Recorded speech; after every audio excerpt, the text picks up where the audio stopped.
Continuing our tour of the business processes in mortgage lending, I want to talk a little bit about security creation. It's a huge process. Even if I knew all of it, it would take forever to describe it all. I don't know as much about it as I do about other business processes in mortgage lending.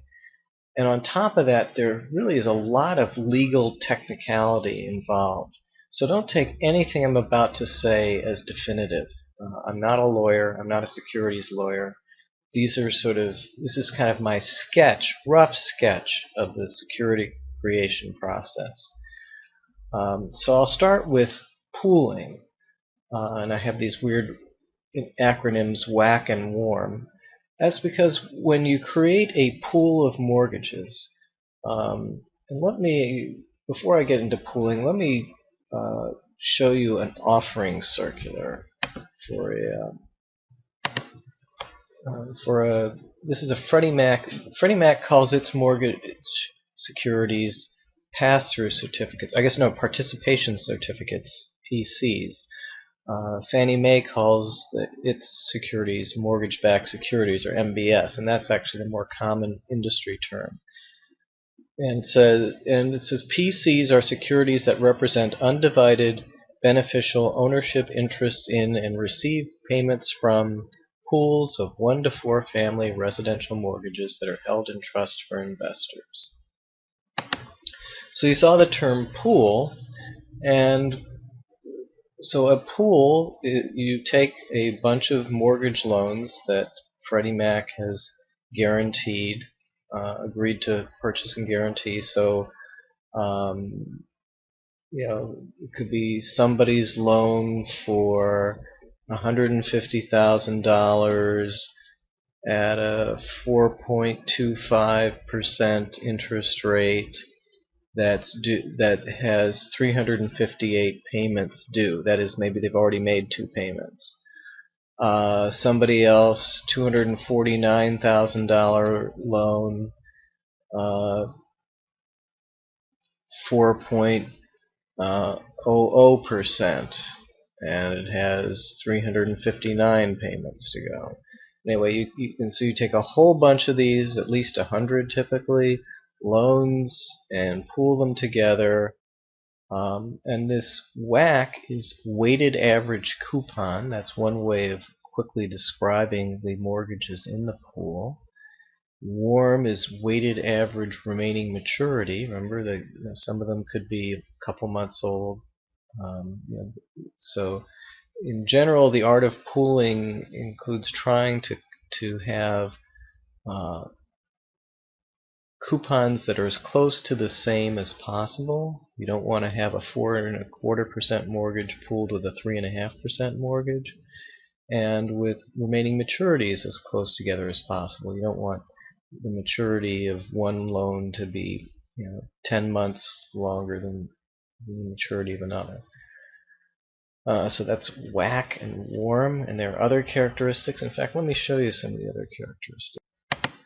Okay, what I showed you was the offering circular, which now Freddie Mac runs to close to 100 pages, and it's just a generic circular that tells you nothing about the underlying mortgages or the interest rate or anything on the security you're buying. It's just a whole bunch of risk disclosures and terminology in the offering circular. Everything that you actually want to know quantitatively about a pool that you're buying is based on a CUSIP number. That's a unique security identification, and then it's contained in a supplement to the offering circular, so a pool supplement. So here's some things that you can get related to a pool supplement. You can get a description, historical factors and coupons. A factor is the sort of percentage of the original pool amount that's still outstanding. Lots of stuff one could say about factors, but I won't say any of it. Then pool supplements, that's just some additional information. I'm not sure what you get with breakout information. Loan level file. Here's WAC ARM, that's for adjustable rate mortgages, because adjustable rate mortgages have to be described by more than just the coupon. They also have different adjustment dates and all that, so there's all that stuff to be disclosed. So there's a whole bunch of information that you can get about.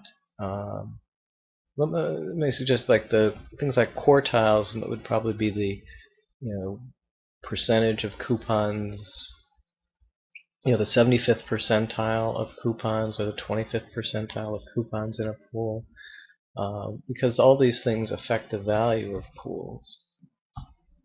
So anyway, that's what's in a supplement. So you create the offering circular, you create the supplement, you create a CUSIP number, and now you're ready to auction off the security. You can let dealers or underwriters, either the Wall Street dealers, Goldman Sachs, Morgan Stanley, whatever, who will then bid on these securities and then sell them to investors. They might be foreign investors, they might be pension funds, they might be insurance companies. And so the first step in getting these securities out in the market is to auction them to the dealers. And then after that, the securities will trade, and they'll trade based on the CUSIP number and the information that's disclosed based on the CUSIP number. And so they can be traded at any time, and somebody can own one part of a security, somebody else owns another part. The securities themselves can be carved up and recreated into different tranches. So there's just a whole lot of other processes that can happen in the security creation process, but I think I want to stop there so we can just talk about the implications of these business processes for different things.